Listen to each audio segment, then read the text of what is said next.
styles of music and music theory are learned from hands-on experience playing short musical formulas. Think of how jazz musicians learn from playing licks, or 18th century musicians from playing voice-leading schemata. In a similar manner, Turkish musicians of the Ottoman Empire learned their craft from playing çeşni-s, or characteristic melodies. Çeşni-s are used in the performance of Makam, the modal system of the Middle East. Though learning practices for Turkish musicians changed around 100 years ago, I'd argue that understanding çeşni-s remains an essential part of coming to grips with the makam of any piece of Turkish classical music. For centuries, Turkish music was passed along in an oral tradition. Written theoretical treatises were common, and various types of musical notation existed to illustrate them. However, musical scores were never used in performance and were not relied upon for instruction. Instead, musicians learned primarily from imitating a teacher. This particular method of oral instruction was called meşk. In Turkish, meşk etmek means to model, and musicians were trained to model themselves after their teachers. Among the many things the teacher would expect the student to reproduce were the short characteristic melodies called çeşni-s. In Turkish, çeşni means spice. Much like a spice, each çeşni adds a certain flavor to a piece of music.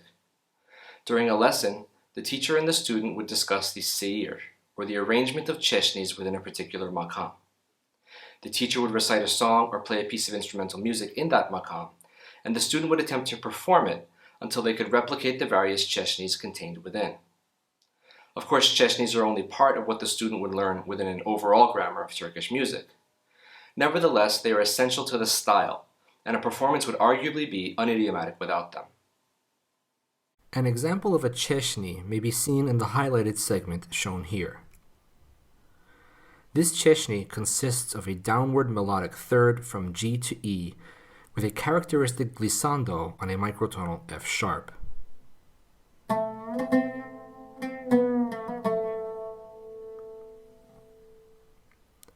In meşk, that is, during the lesson, students would repeat this çeşni until they got the spice of it just right.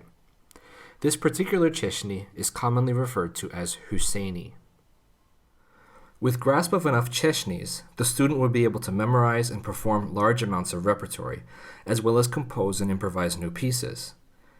To arrange a group of çeşnis in a particular manner is one way of understanding makam. A makam in this respect can be thought of as the dish to the çeşni's spice. Use or misuse of any non-palatable çeşni would ruin the makam, leaving a bad taste, so to speak, in the listener. A performer must therefore possess a high degree of knowledge, control, and judgment in order to properly execute a makam. That said, makam practice can vary to an extent, as different musicians may use somewhat variable çeşnis in the performance of certain makams. The oral tradition of meşk became severely diminished around the end of the First World War. From this time onward, Turkish musicologists sought to westernize, and therefore modernize, the musical system by presenting it in an altered form following the fall of the Ottoman Empire. These musicologists began to notate the repertory on the Western staff. By the middle of the 20th century, many Turkish musicians would now learn from scores like this, and they no longer practiced meşk in its original context.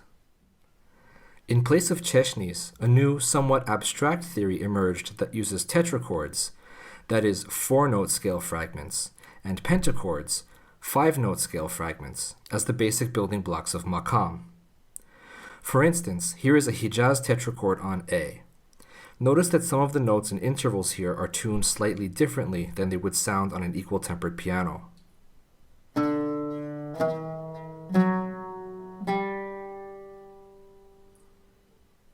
The 4th note of the Hijaz tetrachord, D, supports a buselik pentachord, which is analogous to the first 5 notes of the Western minor scale.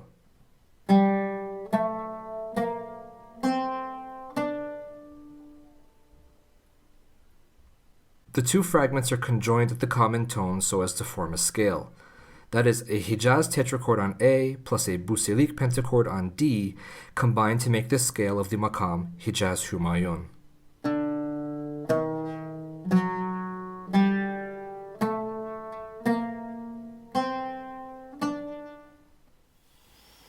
Again, the scales and scale fragments present an abstraction of the tonal materials used in makam.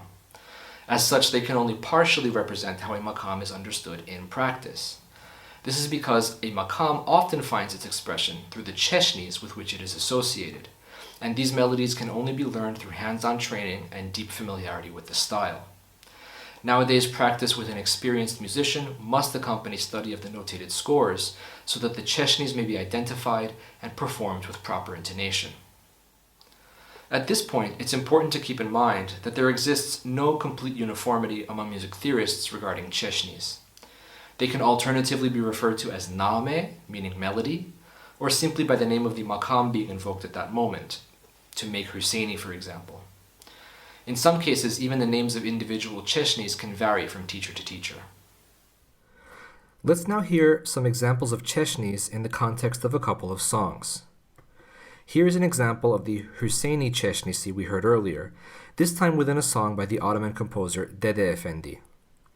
You'll hear the çeşni, a falling minor third to E with a characteristic F-sharp glissando, at the end of the first phrase.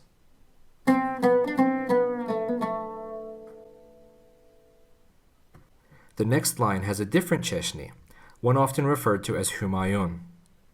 This can be identified by an emphasis on F natural as part of a descent to A through the notes of the previously discussed Hijaz tetrachord.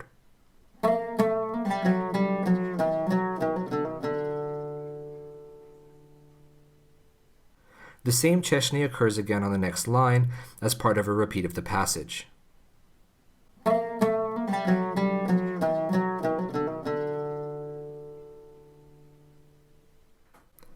Another çeşni is often referred to as nishabur. The nishabur çeşnisi is a descending third, D, C sharp, B natural, followed by a return to D. In this song by Seyyid Nuh, there occur 3 separate instances of nishabur within a 4-bar span. Here's what the first one sounds like.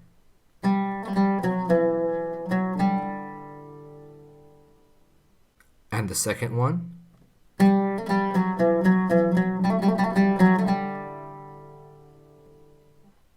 And the third.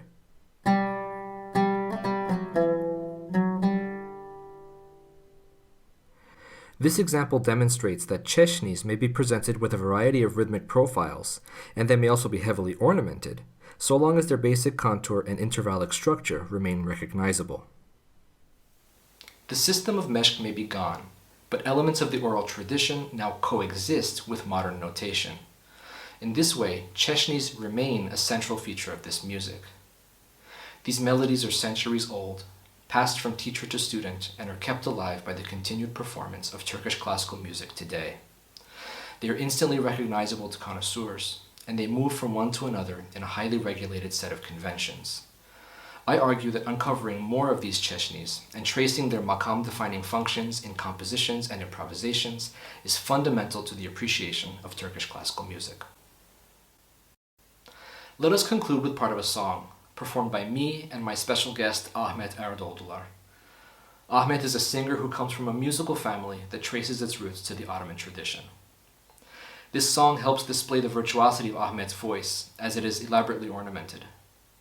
While you listen, please notice the çeşni-s which are highlighted on the screen and which play such a central role in this makam performance. Zayna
içinde